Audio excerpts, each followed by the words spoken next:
back to another episode of Come Over for Dinner. I'm so glad you're joining me today.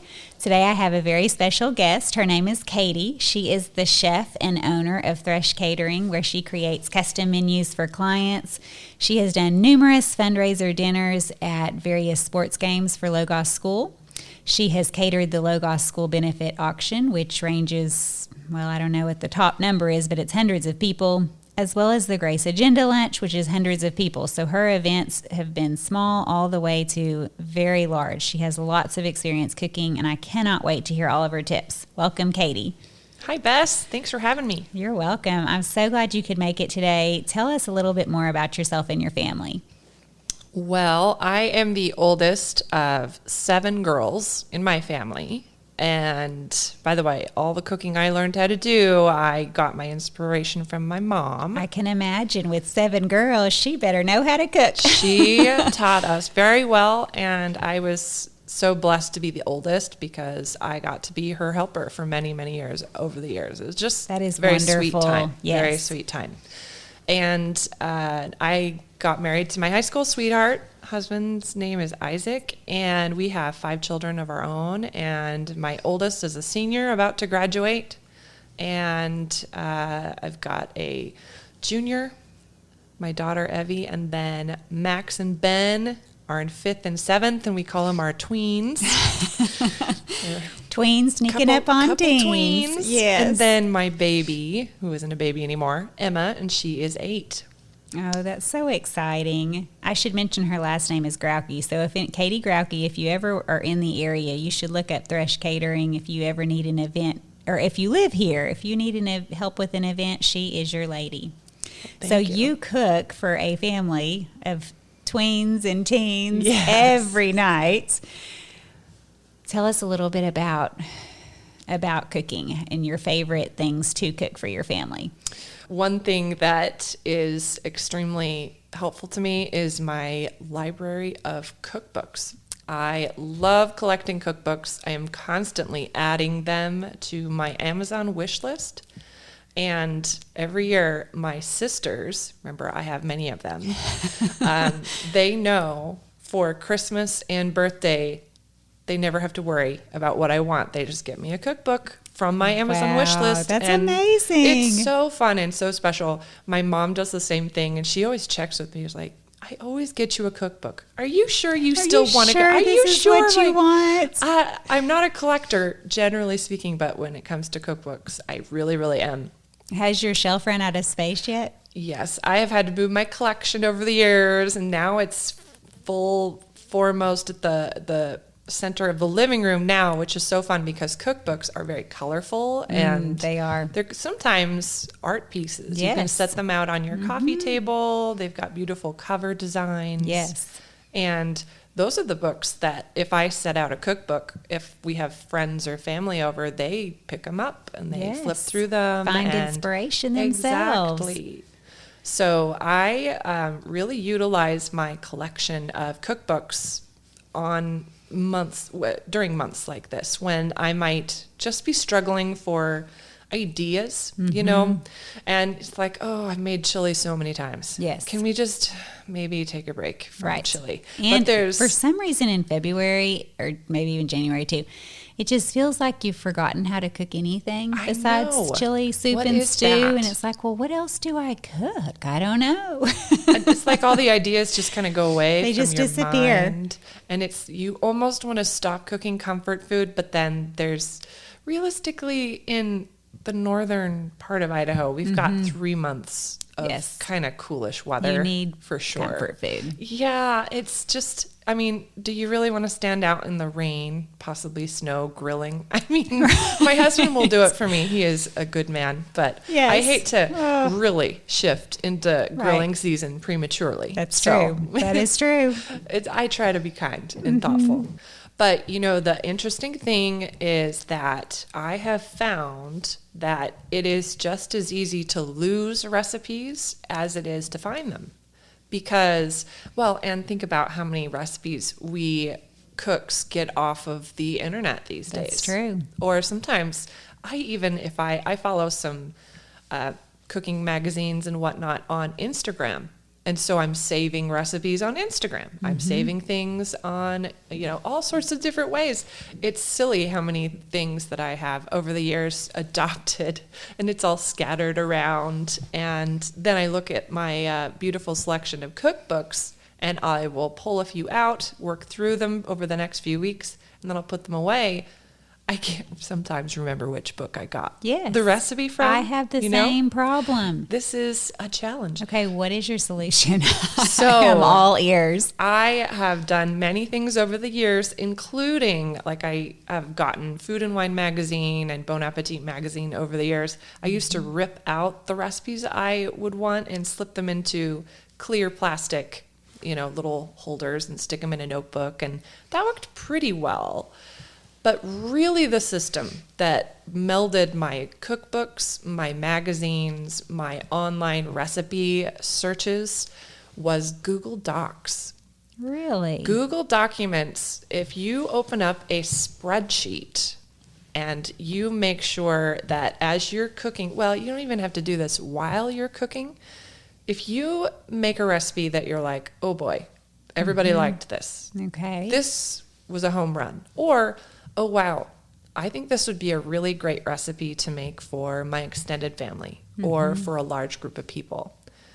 Take a moment when you're done and write out, make a list of ingredients, and then right next to that, do the amounts, and then a quick little message about instructions if you need that. And then another thing that's a really added bonus is making a note of how many servings you can confidently say that little recipe made. Usually you have a good feel for it. For me, for my family of 7, I almost always double recipes because I've got pretty big eaters. Right. So across the board, I would say, plus we eat leftovers. But if there are any leftovers, but I can pretty well count. Most recipes will feed 6 adults. Right. Typically. Yes. And then doubling will be 12. My oldest son, he can put it away, though. He counts as 2 adults. Yeah, oftentimes. Especially during the sports season. That is exactly playing basketball. accurate. He's definitely putting away double, Putting triple it bowls away. of things. Oh, yes. And then it's hilarious seeing my husband and older kids jockey for the leftovers the next day. It's hysterical. It's funny sometimes when they don't make it till the next Oh, day. yes. You put them in the fridge, and then all of a sudden, 2 hours later, someone is starving. Yes, that is exactly. And I'm still our house. stuffed, as can be, and thinking, how in the world are you still hungry? Or did you get hungry that fast? Hollow legs. Hollow legs and the fast metabolism. And That's exactly it. yeah, You must so be growing. Leftovers are great. Yes. Well, so if you can, in the midst of making this Google Doc, making these notes, jot down, could serve 10 to 12 people over that amount of food, and you feel good about it. There's also space on that Google document to make little notes. Like, this took an hour in the oven, or this made... I needed to use a bigger pot. It was a little messy, or these sorts of little Things notes. that you changed. Yeah, right. Or wish you could change for the next time. That's true, because you'll forget by the next time. Well, you most certainly will. I mean, You'll make the same mistake, most likely. Most because you likely. don't normally repeat the same recipe the next week. It's repetition. This is why cooking a turkey at Thanksgiving stresses most Americans out. Because how often do you cook a turkey? Right. It's a huge bird. And if you cooked a turkey once a week, you'd be And you could do it good without at even it. looking at a recipe. It would be no big deal. Right. It's like a beef tenderloin roast at Christmas or a prime rib roast at Christmas. You spend all that money for a huge holiday piece of meat, and then you're shaking as you're putting it in the oven like, oh, Lord, please don't let me overcook this. Which, speaking of, she taught a class to ladies before Christmas time to help us stop shaking, because one of her classes, there were 3 different ones you could choose from, I believe. One about roasting chicken and vegetables, and one about doing bread, sourdough bread. No, that was Sarah. No, I Sarah only did did bread. chicken and holiday roasts. Your It second one. I guess there were Yes. 3, but you taught 2 of them. Then she did one where the one I attended was the holiday roasts. And That's right. learned about cooking prime rib. And what was the other one? There's tenderloin also. Tenderloin. Oh, it was so good. And she did sauces, and I have a whole menu. It was delicious, and I gained some confidence in being able to buy that expensive cut of meat and not ruin it. Yeah. Well, all that to say, I mean, I have some added experience because I'm a caterer. And so if I'm going to make prime rib for 200 people, that's the kind of repetition that you've done it you do get in your bones. Yes. But I had to learn that information somewhere. Right. And the real secret, the only secret, it's not even a secret, I tell everybody who asks me, it's just write it down. Okay. Just write it down. Write down what you did and write down, I cooked the meat to this temperature and then I took it out. And then I sliced it up half an hour later and it was overdone. Okay. Make a little note like cook less, which is how I finally came to the realization years later, because I was too chicken. You got to take it out at 110. Okay. If you want a perfectly medium because rare it keeps prime cooking. rib.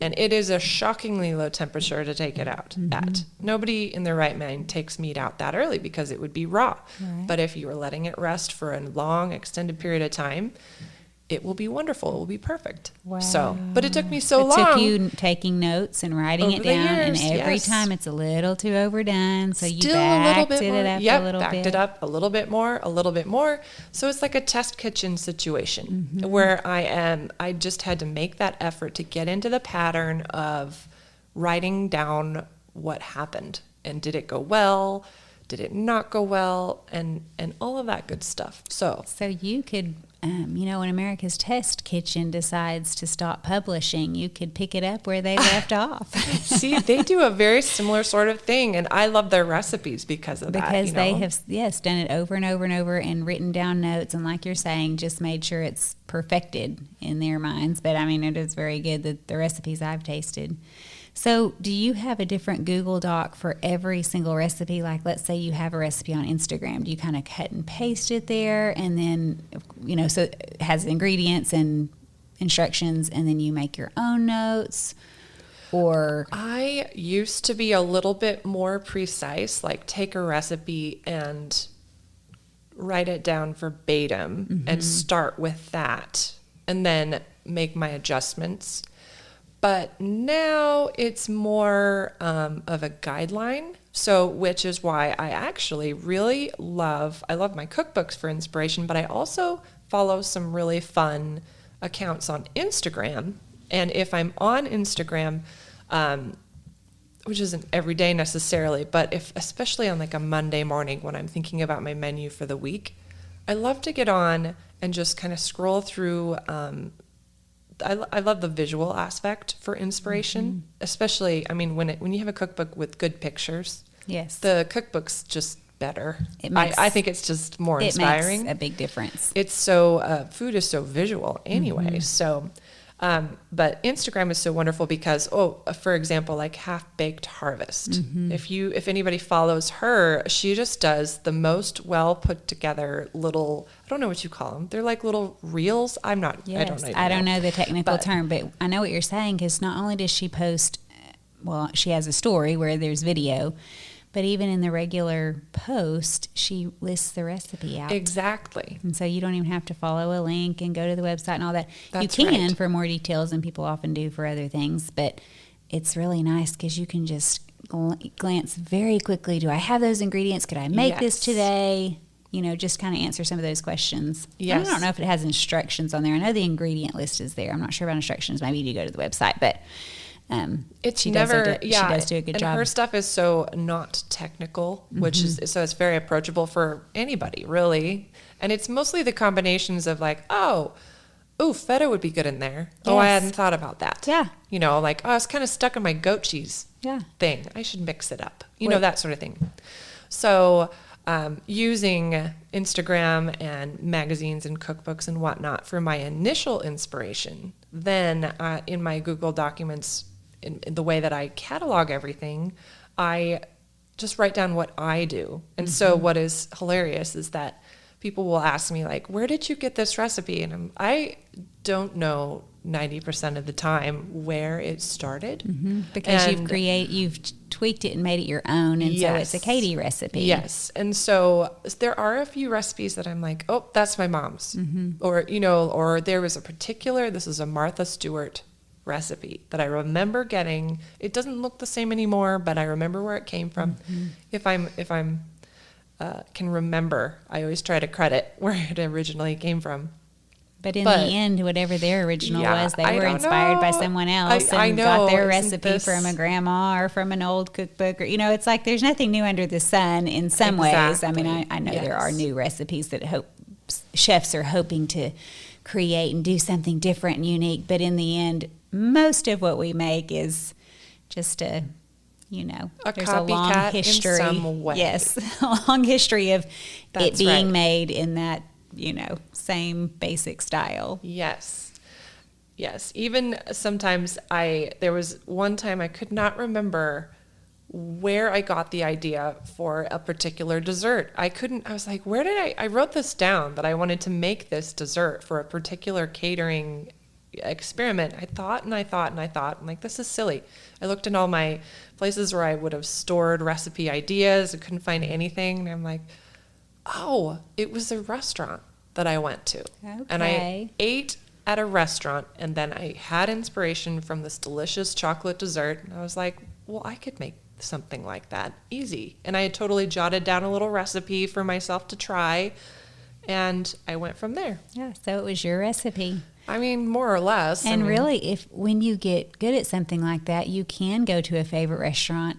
On their menu are listed ingredients, not recipes or even amounts, but you can take a picture of the menu or look it up online, and it's just inspiration. Yes. And I've done that before, like with, I don't remember, various places that are putting sandwiches together in different ways or different toppings, or because I do that when I feel like, wow, my sandwiches are really boring.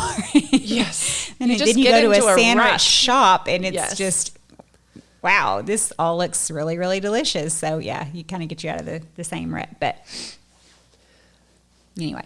Yeah. Back to your recipe creation. So you organize, so you do a different Google Doc for each recipe. Yes. And then you organize them alphabetically? Well, Google Docs, how does it go? I have so many now that I have like a soup folder. Okay, and a that's dessert a good idea. folder. Yes, so if I'm you looking, can click on a folder and then have the world open to you of soups, for instance. Because if it was all alphabetically, that would be too much. It needs to be categories and then maybe alphabetically or however, whatever makes sense to a person. Mm-hmm. And then there are a couple categories that you can do little tabs at the bottom of your Google Sheet where you can flip to another. It's under the main heading of like salad dressings. That's one where I just keep adding tabs of all these other fun dressings that I have that are tried and true, I love that idea. And marinades for chicken or beef or pork. I'd have the same sort of thing. I have tabs for Italian style, jerk style, Indian, these sorts of things. Just ways that I can just, I need a marinade. I just type in marinade, and all these ideas come and refresh. I can't hold all these ideas in my mind. I wish I could. Right. Then I would be such an artist, but I'm really not. Mm-hmm. So I need to help myself out. Well, and I also don't have, if you're like me, I don't have a lot of leisurely time, as much as I love it, to sit down and just have a cup of coffee and flip through 3 cookbooks. It's like one of my favorite things to do. Don't get me wrong. Right. But Mondays are usually like, okay, I need to get going. Hit the ground running. You're gonna be on your cup of coffee while you're running. That's precisely what it ends up being. I mean, I look forward to every once in a while it happens, and it happened for me earlier this week, and it was such a treat where I was like, I have nothing. I'm gonna just pull down some cookbooks and just sit. I'm gonna make another cup of coffee and do nothing. And I'm not going to look at the floors because I'm sure they could use a vacuum. But don't look too close because there's always something to be done. There's always a distraction if you're trying to keep your home neat and tidy and all that. But it's unusual. So in those cases, I do revert to my slowly grown collection of tried and trues. And And it's been a blessing over the years because now I have quite a collection. And I even one trip, some people bring books on vacation. I bring my laptop and I organize my recipes. That's what I do. It's so relaxing. I love it so much. And so I made a brief little like cheat sheet list of my weeknight dinners. And I just made a quick list of the titles, and that's even more helpful. Quick, just quick, like, oh my goodness, I haven't made jambalaya in forever. Yeah. Oh, I'll add that. You just like Wow. go through it really quickly. It takes so much less time than perusing your library of cookbooks and trying to select one that maybe would Right. inspire you in the time frame that you have. Right. So When you do that, do you put down a whole menu, or do you just put jambalaya and then your own brain tells you what you would want to serve with it? Oh, I have my standbys based on, we kind of go through phases. For weeknights, I don't make a huge effort to put in a lot of variety in the sides. I kind of look at our week and I'm like, oh, this is a busy week. I'm going to buy a bunch of romaine, make a big batch of Caesar dressing, and just have the stuff in the fridge. And if kids are coming and going from practice or whatever it is they're doing, I just let them know there's a pot of something on the counter. Make yourself a little Caesar to go with it. If my high schooler's rolling it at 8 p.m., Right. he's very hungry, and we will have already eaten. I'm There- very sorry. There But he needs to be knows. food ASAP. That's exactly he right. knows where to He go. knows how to make himself a Caesar. So that's how I roll. A lot of salads, for sure. A lot of that sort of easy, or green beans or that sort of thing. So simple. And then usually, again, because of the hollow leg syndrome that my children are very Yes. sick with right now. Yes. It will last for years. Yes. So sorry to tell you. It is a wonderful thing. It's a wonderful time. I love it. But lots of bread, whatever yeah. I can do. Good That's actually filler. Fills them up. Yes. And it's a way for, I get my kids involved if they have the time. If they come in being hungry, I'm like, oh, why don't you help me make the biscuits for dinner? Or help me make, that's a policy in our house, is that it's considered rudeness to come in and ask, when is dinner? That's actually rude. I've let my kids know. I'm like, okay, so let's try that again. What is a way to ask the question without sounding fussy or demanding? Like, And made. exactly. When will you I'm like, serve my yes, dinner? Exactly. Yes. So I'm like, well, I'm not your slave. So treat me like a respectful child would treat his mother. So the way my kids are supposed to come in is, first of all, lead with a compliment. Like, it smells so good in here. I'm like, it's okay to exaggerate if you're giving a compliment to your mom, Yes. because it will bless your mom. It Yes. is okay. Even if you're questionable, Right. like, what is in that pot? What is this weird smell? Yes. And That's not a give them- compliment. that is exactly right. I mean, I also love to cook ethnic food more than my younger three enjoy ethnic food. And I am determined. I'm not just, You're not backing down. I'm not backing down. They're gonna love Indian when they're grown up. And Yes. so I'm determined. I I'm might sure fail, they but will. I hope that I don't want to let them be too choosy. But if I'm making something very Indian-y, I will see their faces when they're of questioning. They're struggling with the yes. compliments. They're like, what is it? Like, well, So, that's not exactly a it's like, compliment. ooh. Like, you can even come in and just say, ooh, it smells like dinner's cooking. Or that smells interesting, Yes, Mom. Exactly.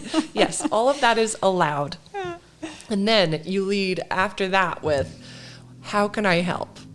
It's a great Great help? idea. And oftentimes I've already, I'm done making dinner and there's nothing to do. Set the table or come sit with me and chat or whatever it is. But if there is something, I try to save it for the last minute. Like, oh, would you prepare the salad, or would you help me butter the rolls that just came out, or whatever it is. So that's That a is fun a little great aspect. idea, because then that teaches kids their whole life as they grow up not to be that sort of person, just the demanding holler from the living room. Well, and they don't Where's my intend to be food? rude when they No. ask. It's just a question. But it's Right. just a way of, I used to find myself like, why does it bother me when my Right. kids, I had to ask myself that. I'm like, well, first of all, you need to not, like I'll address my own sin issues on the side. Like, well, you need to not be irritable or whatever it is, address that. But then also like objectively try to think of, well, how can I help teach my kids? If it bothers me, it might bother their future wife. Right. What's a better way? What's a better way? Instead of just like, oh, kids, like having that kind of negative attitude about it, just trying to be a little bit more proactive. Right. That's a great tip. Great tip. So what is a favorite menu you would choose to serve for dinner? A tried and true recipe that you make for your family, but that when you have company over, you also would be able to, I mean, you already mentioned for your own family, you're definitely doubling the recipe. So a menu that you make that you could triple, quadruple, whatever you need to do that scales up easily. Oh, yes. One thing that I really, really love to cook for large crowds is, well, it falls into the category of meat and potatoes, but a really great affordable option, in my opinion, is pork tenderloin. Pork tenderloin, especially if you purchase it at Costco. Costco sells a 2-pack of 2-packs. So Really? it's a 2-pack of pork tenderloins, but within each pack are 2 tenderloins. So it's really 4 tenderloins, and they're huge. Wow. So if I'm, I usually calculate for, let me think, big eaters. If there's a lot of adults, I'd say each pack serves 12, like 6 per people per, if they're like my son Gus, six people, 6 portions per tenderloin. And if it's a group where there's a lot of little children, it would go much further than that. But you kind of gauge that, right? And you can do any kind of rub on it. I love to do a coating where I kind of pat on brown sugar and some garlic. Yum. And I just roast that really high and quick, and the brown sugar kind of caramelizes and melts. Sounds and delicious. It's pork and sweet, and that sort of combination just goes so well with a little bit of acidity. That's delicious. Or just plain roasted pork seasoned with salt and pepper. I have this most amazing sauce that I just love to make, where you start out with butter and shallots, and then you deglaze the pan with whiskey or whatever kind of alcohol suits your fancy. I usually like, for this one, the whiskey. It just has like kind of a woodsy flavor to it that goes really well with the pork. And then you add some apple cider. You can use hard apple cider if you don't have fresh apple cider. Kind of simmer that for a little bit, and then add a little bit of half and half or heavy cream. And then you just simmer that down just a little bit. You can add fresh herbs if you want, but just that magical marriage of the whiskey or bourbon or whatever you're using and the apple, and then the cream is just a perfect accompaniment to pork.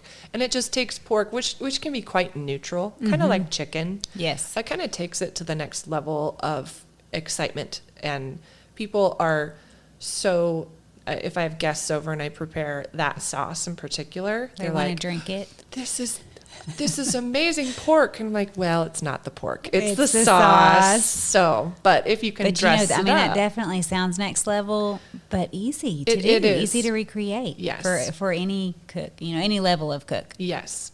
So that is the sort of thing that I try to look for. Another aspect of protein, you got to kind of start with protein and then build your menu around that, I feel, in order to know what complements it. Yeah, it's important. It helps you keep from biting off more than you can chew also. So if you have a very simple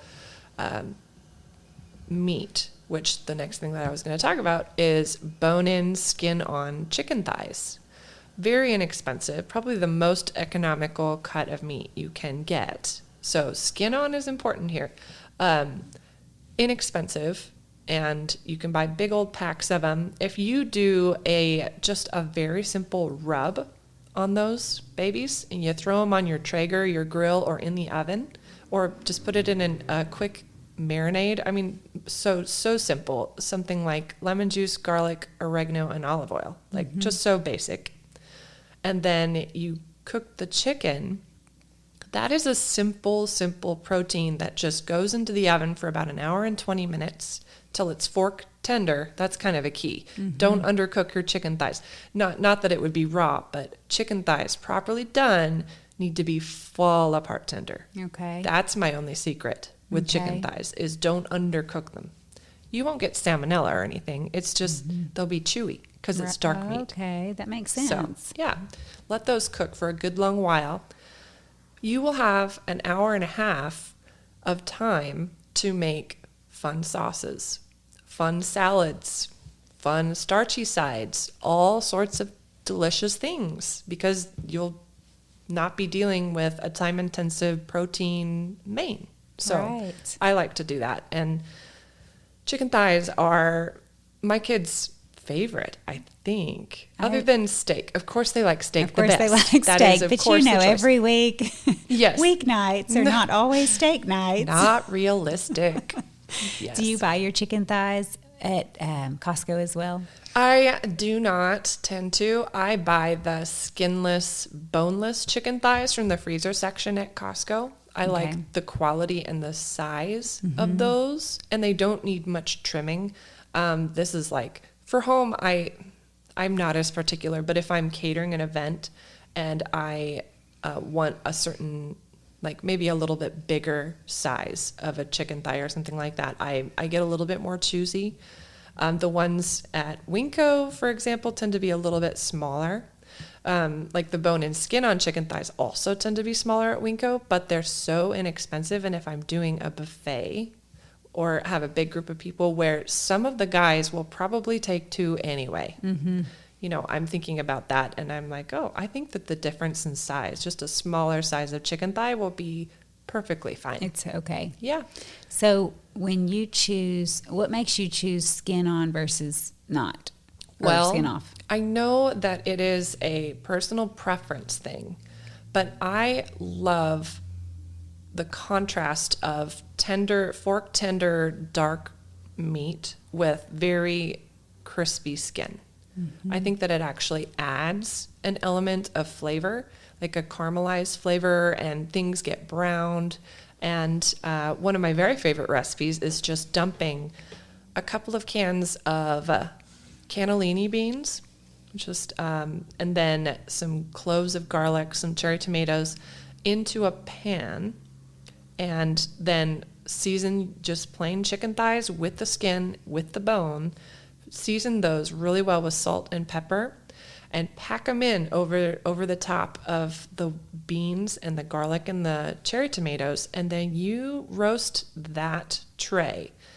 The chicken is just packed in there with nothing showing. You think, how will this go? This will be all soggy. But no, 1 hour and maybe 20, 30 minutes later, that skin, all of that fat has rendered out of the chicken, plus all the goodness from the bone inside, down into those beans, and it's a one-pot supper. That sounds delicious. It made its own sumptuous broth. It's just so good. And you got to serve it in kind of like a pasta bowl to catch all those juices. Serve it with crusty bread.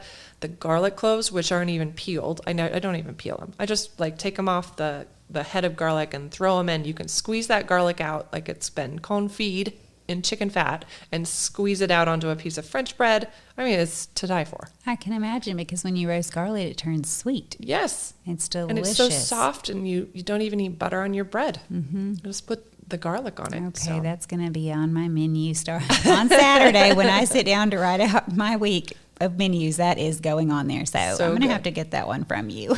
Absolutely. We'll have to maybe post that one as well as her pork loin recipe.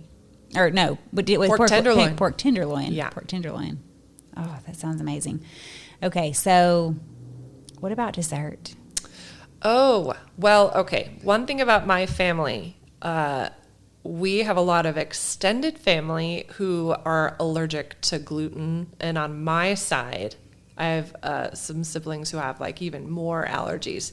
And so dessert was always kind of like, it's always kind of forced, you know. It's just like, You're trying to you know, accommodate we're trying. different It's things, hard, but different then allergies. as we all grew older, especially on the Gray side of the family, we're like, oh, let's just not. We just kind of gave it up.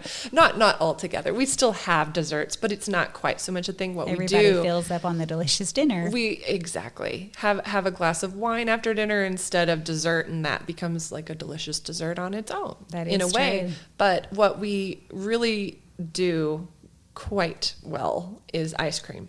We have okay. when we have family over, I let my kids pick out whatever flavors they want. We grab 4 gallons of ice cream and toppings if I have them around. What and kid all of doesn't that. look forward to that? Super fun. So that's like the obvious no bake version. And that's not to say we don't do desserts, but I wanted to lead with that one.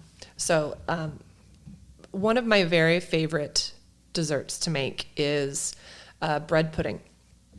And I buy the really cheap, inexpensive French bread at the grocery store. Safeway, Rose Hours, Winco, whatever it is.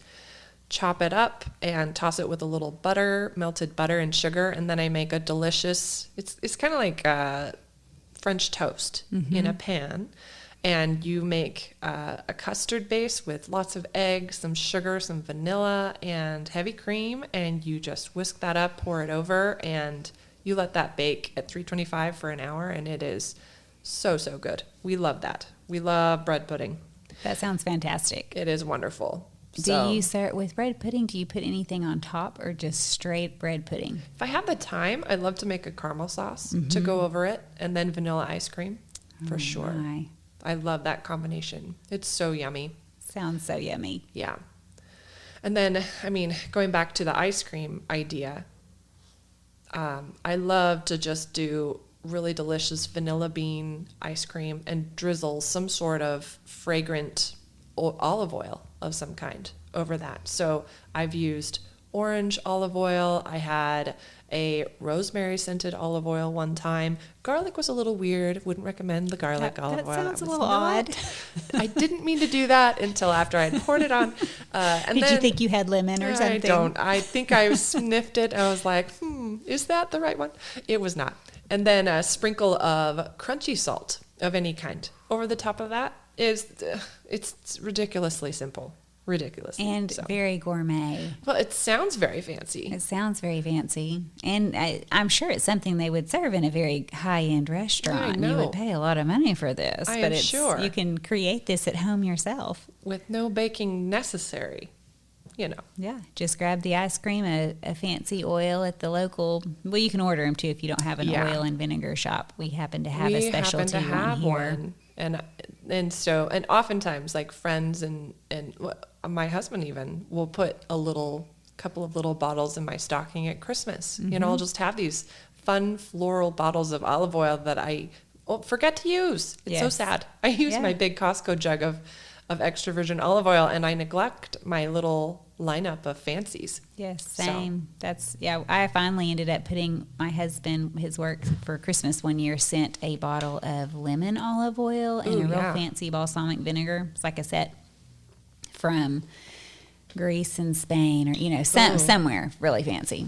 And they sat in my pantry. Finally, so I just put them on my counter by the stove. Oh, that'll help. Yeah, it helped a lot. I grabbed that olive oil every time I wanted to do anything with it, or to use if it applied to the moment, like if I was making a salad dressing or something like that. Out of sight, out of mind is very apropos.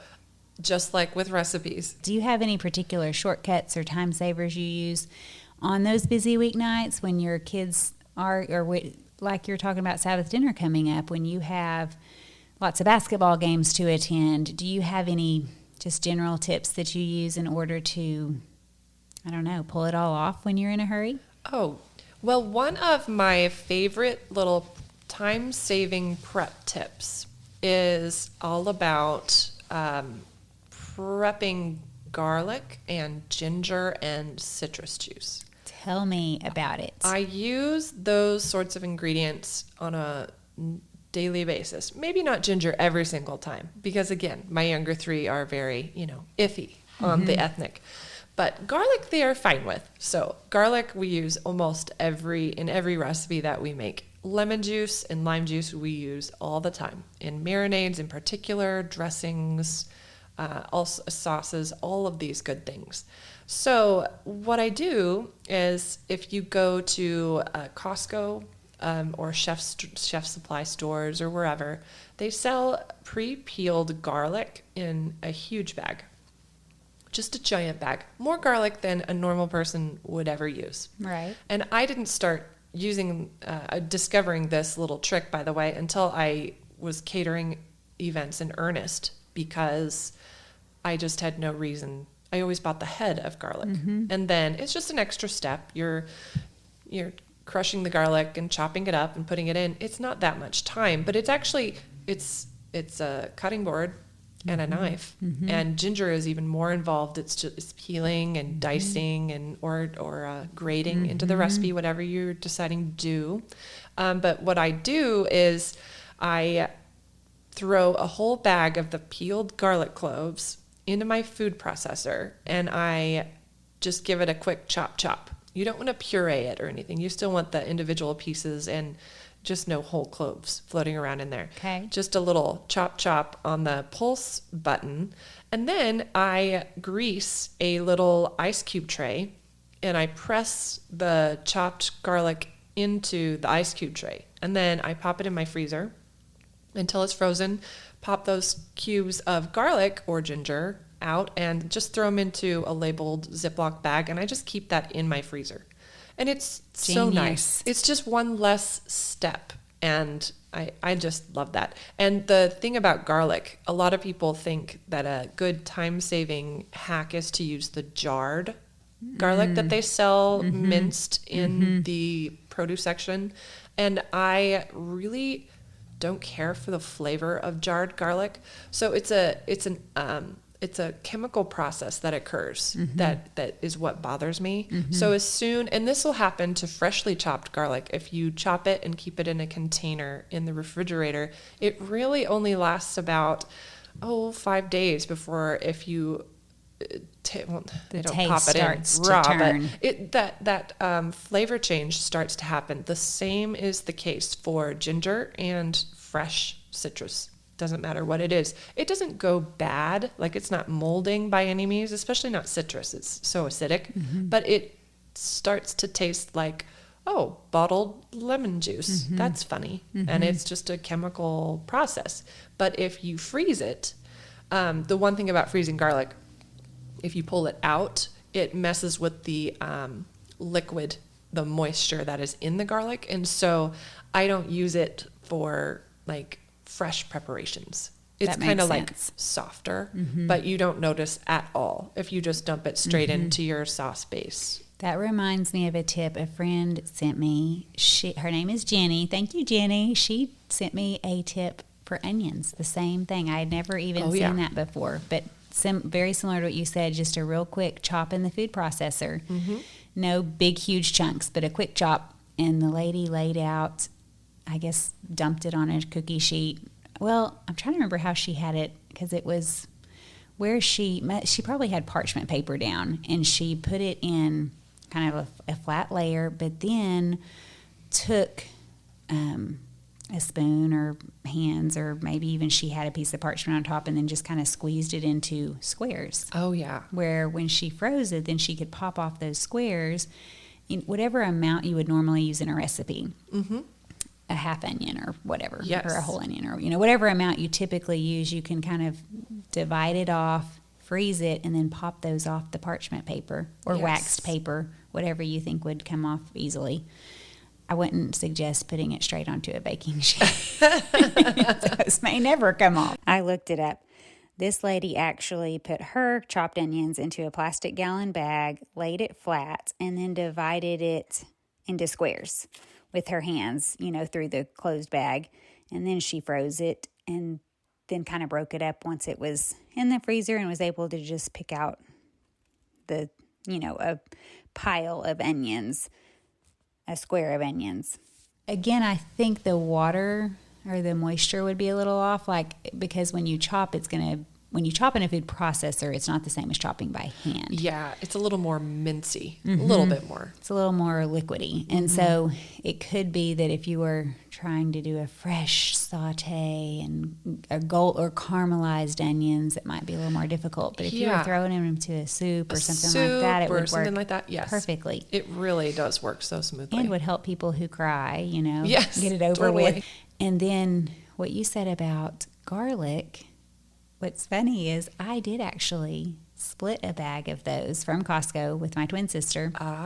She probably had the great idea to chop it. I threw mine in whole. And now that you're saying I should have chopped them first, I'm like, every time I pull out cloves of garlic, I'm having to chop frozen garlic. Oh, it's so great. Why didn't I just chop them all to begin with? Oh, you live and learn. That is all. I cannot wait to be at the end of that bag so that I can just get a fresh bag and chop it all before I freeze it. I love it. But who ever uses that huge bag up before it goes bad? Exactly. It just doesn't happen. Well, and that's why we split it, because they're pre-peeled. Yes, they're so easy. So amazing because, yes. Well, and if you're cooking for a crowd, like you said, it's not ridiculously hard to, peel garlic and chop it. But if you're trying to do 40 cloves, it takes a long time. You're going to have an hour. You're still chopping garlic. So, okay.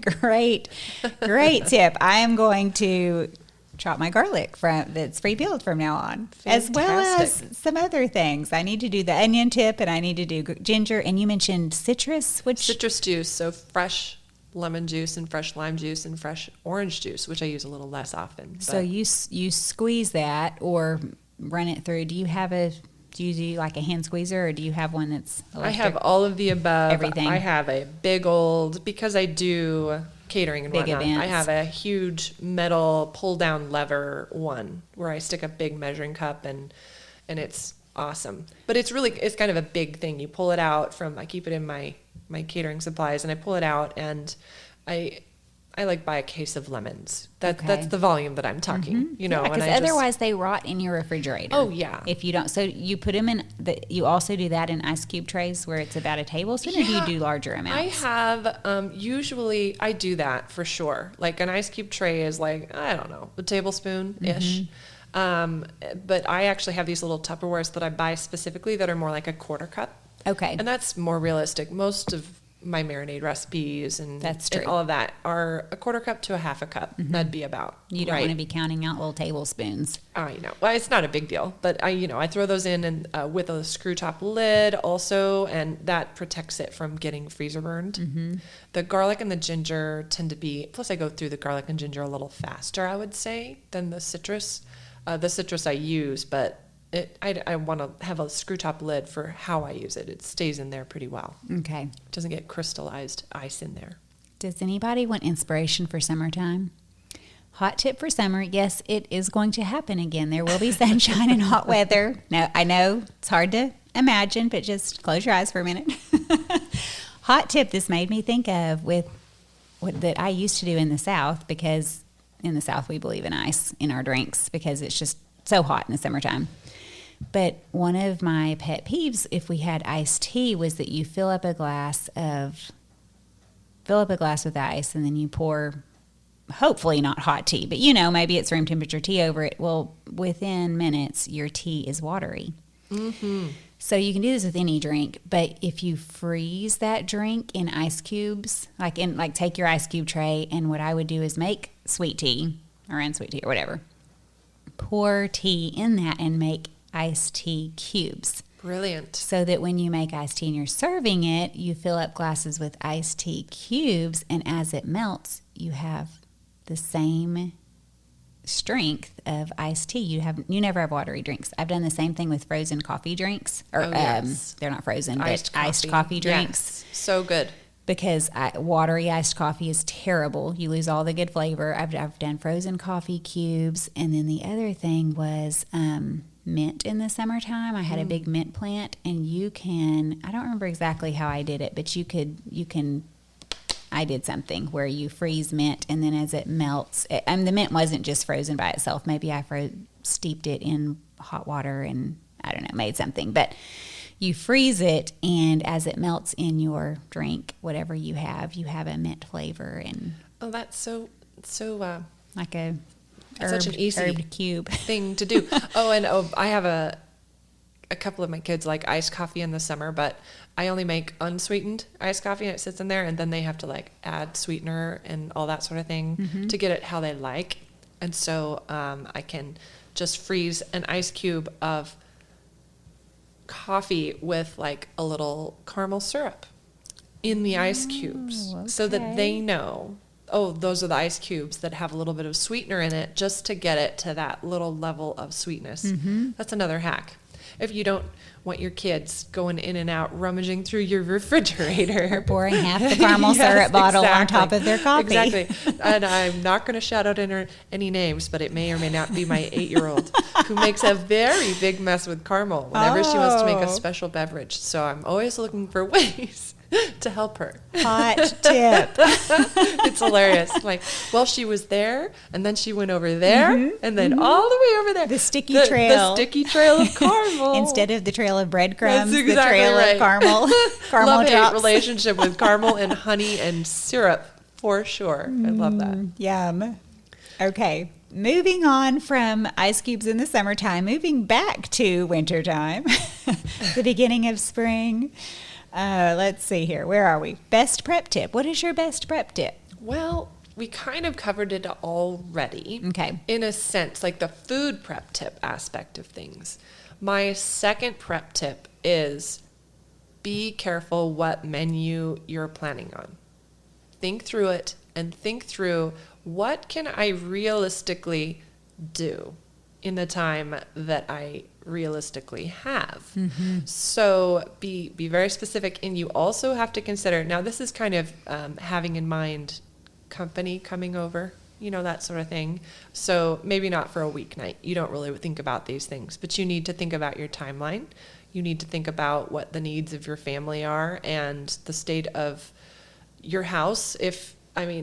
I've given up having a super clean house when I have company over because, well, that's just silly. Because it's dirty when they leave, and right. I'm not OCD about that kind of thing. But, it's like, okay, I need to calculate a little bit of time to set the table, and I need to calculate a little time to, other things that don't involve cooking.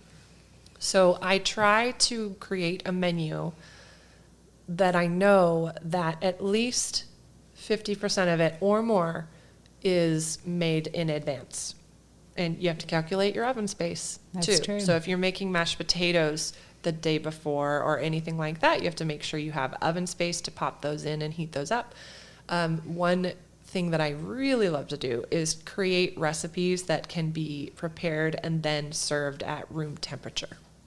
That's especially helpful as far as preparing for having people over. So things like pasta salads, most of my veggies that I serve, asparagus.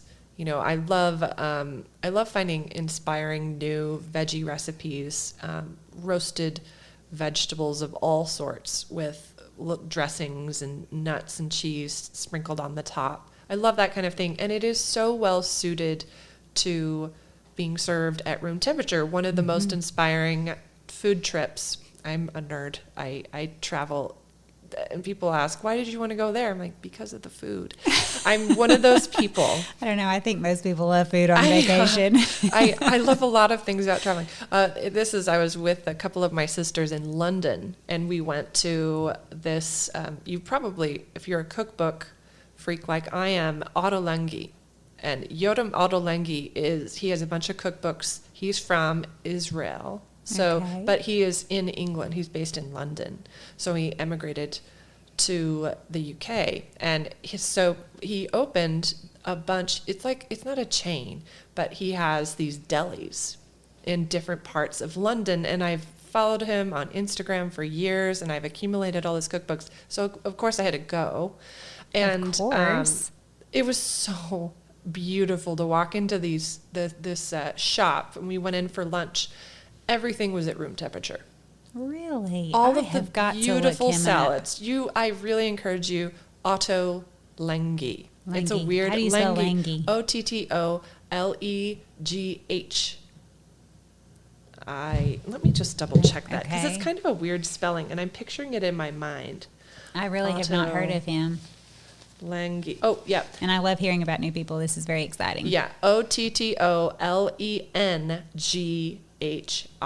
Okay. And Otto Lengi. you said Instagram first? Oh yeah, he's been on my, in fact, like I've known about him. I think he appeared on like some special like cooking show back when I was like breastfeeding my 2 little ones, and like sitting and watching TV. Back when I used to do that. Back when you had time to sit down and watch Cooking Network or whatever. Food Network, yeah. Those are the days of yore. I Yes. do not have that leisure. I didn't think of it as leisure back then because I was And changing diapers. But. Speaking of, it's kind of funny because you don't realize the time that you have to sit.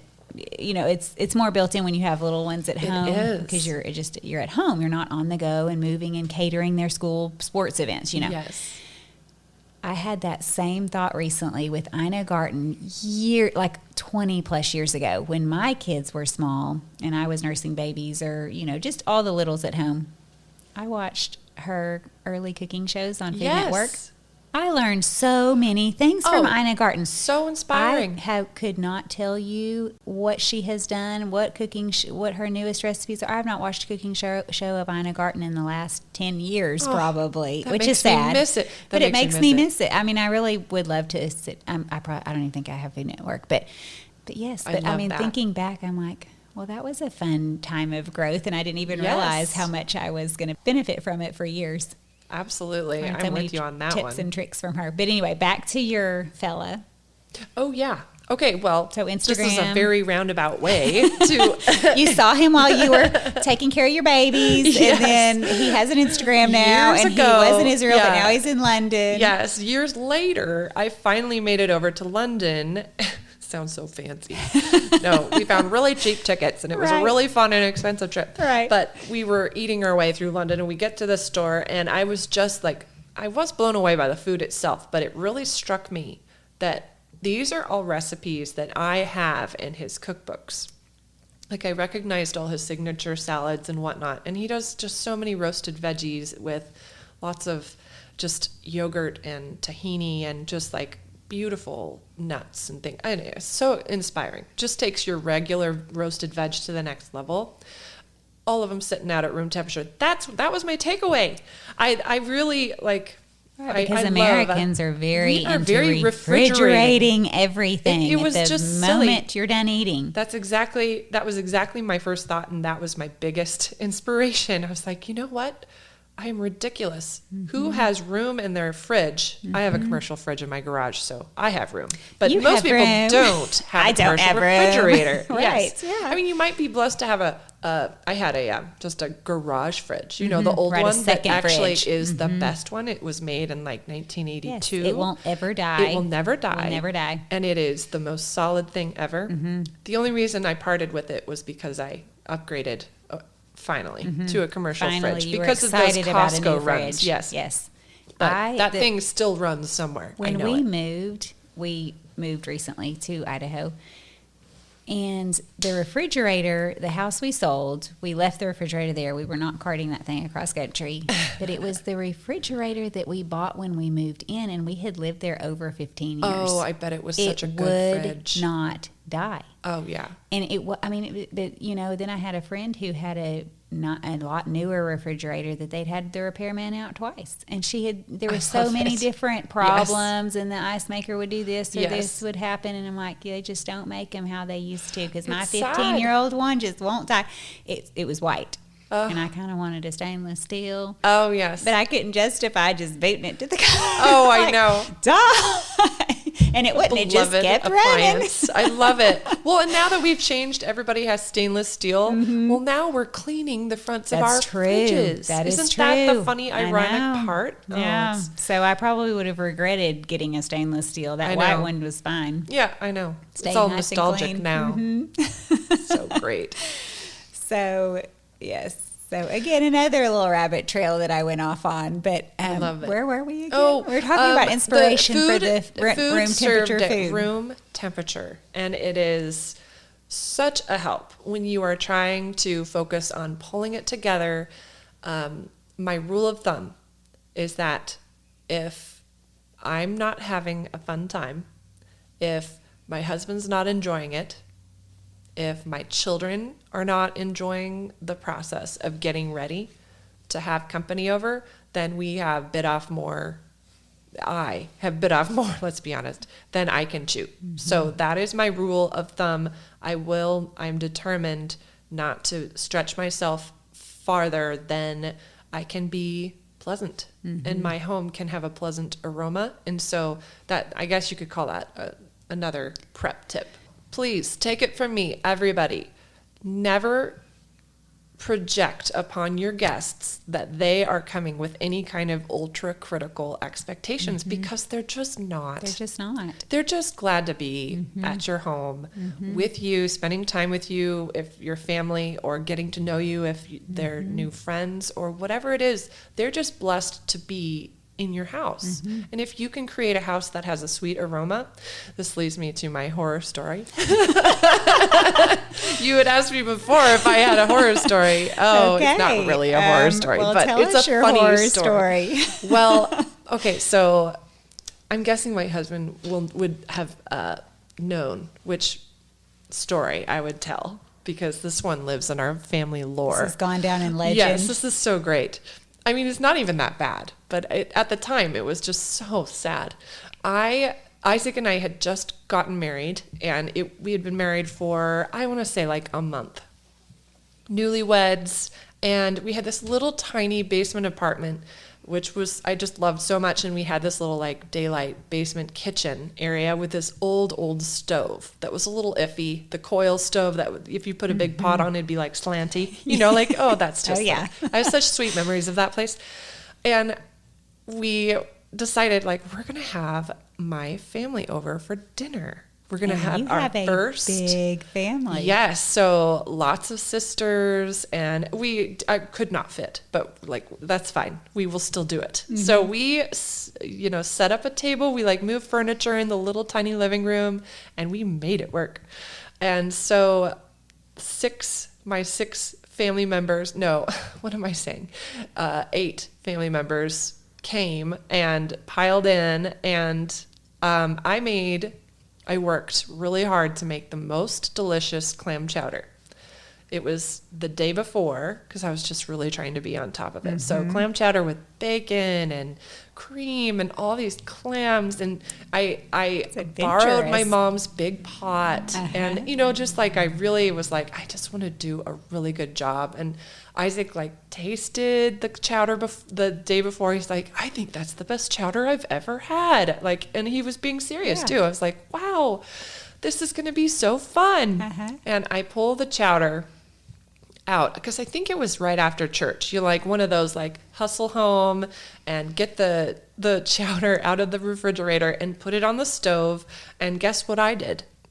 I cranked it up to high. Oh no. Well, that's a rookie mistake. Oh no. If you can just avoid doing that one thing in your life, you will avoid. Well, okay, let me clarify. Any cream-based anything, mm-hmm. any sauce, mm-hmm. cheese, cream, mm-hmm. never, ever, ever turn it to high. Ever. Just don't do it. Just don't do it. Make a note. Stop right here. I have pause, so many times, already learned the lesson multiple times. You still do it because you just are in a hurry. It's fine. I'll just whisk it every single time. Every single time I live to regret it. I do the same. Do not do that. Yeah, I know. No, and I still will, I'm sure. Mm-hmm. But I cranked it up to high, and Isaac and I are setting the table and stuff like that, and then I start smelling. I'm like, what is the burner? It's those coils always have stuff on them, I'm like, there's probably something on the burner. Mm-hmm. And I was like, okay, I'm gonna move it. I'm like, no, there's nothing. And then there was a little bubble, an air bubble burst from the bottom of the pot, and it was the soup. It was so sad. I had totally and completely, in a very short space of time, I don't think it was more than 10 minutes. I don't know. These old coil mm-hmm. stoves sometimes were erratic. Mm-hmm. I remember that. And I had totally scorched the bottom. I poked a long spoon down there, and I was like, oh dear. Oh, don't stir. Oh, don't stir.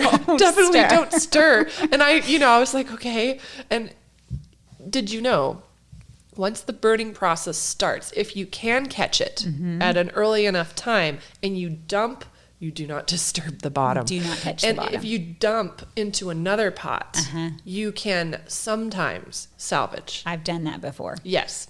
And you can, like if you're cheese, But there you're might making be a cheese sauce hint or whatever. of burnt cheese. Yes, just a little bit. Add a little smoked paprika.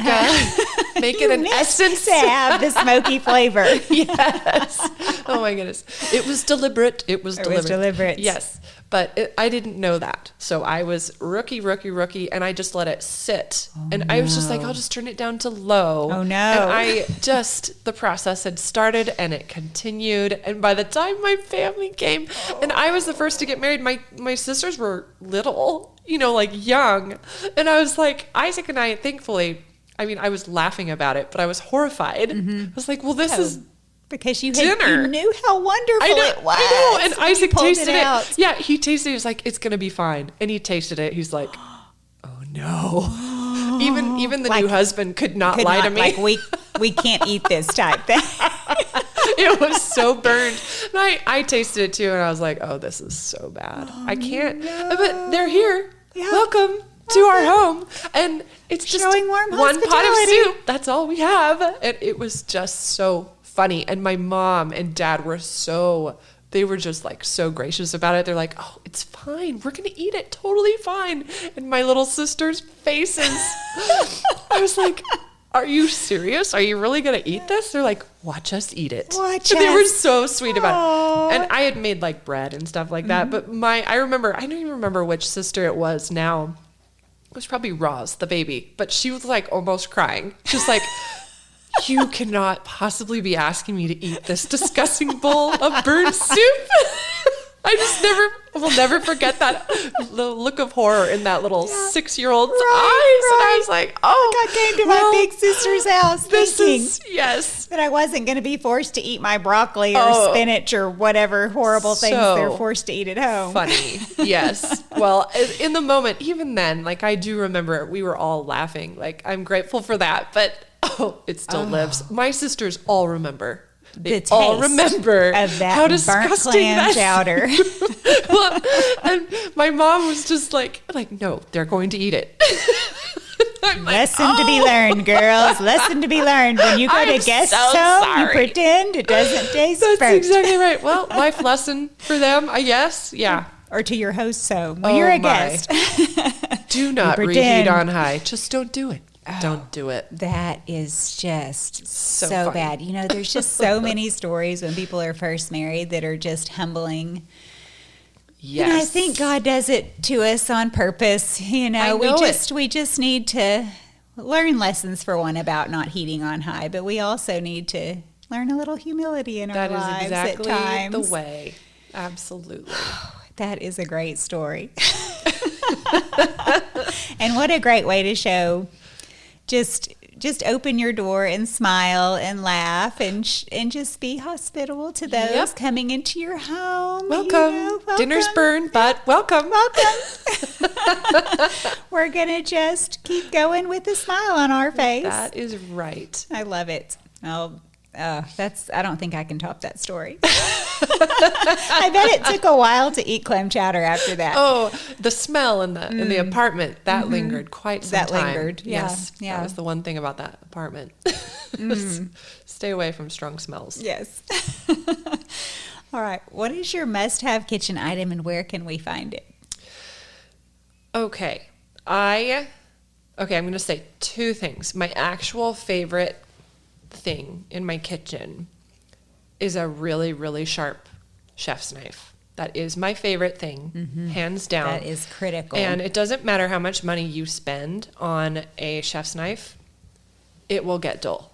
So really, my favorite tool is not the chef's knife, it is the knife sharpener.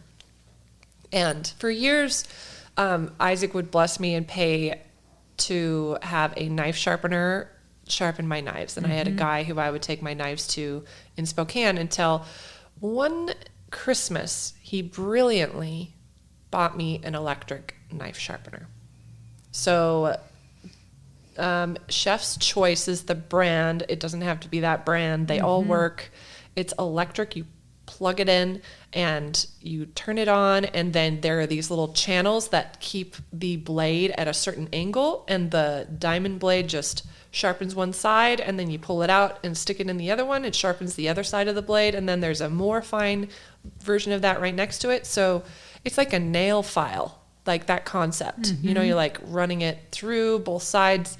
You run that through 3 or 4 times, and that blade will slice through a tomato like it's brand new. Really? It is the best. And I think, like, he got it for me for Christmas when we were, you know, I think it was 5 years into our marriage, you know, and it was a big gift. You know, I was like, oh my goodness. I'd kind of known about that. Well, I mean, it was only, I think it was like $7,500 somewhere. Not bad. I mean, yeah. Well, and now everything's gone up. Everything's gone up. But now they have them on Amazon. I think you can even find them at Target and Bed Bath & Beyond.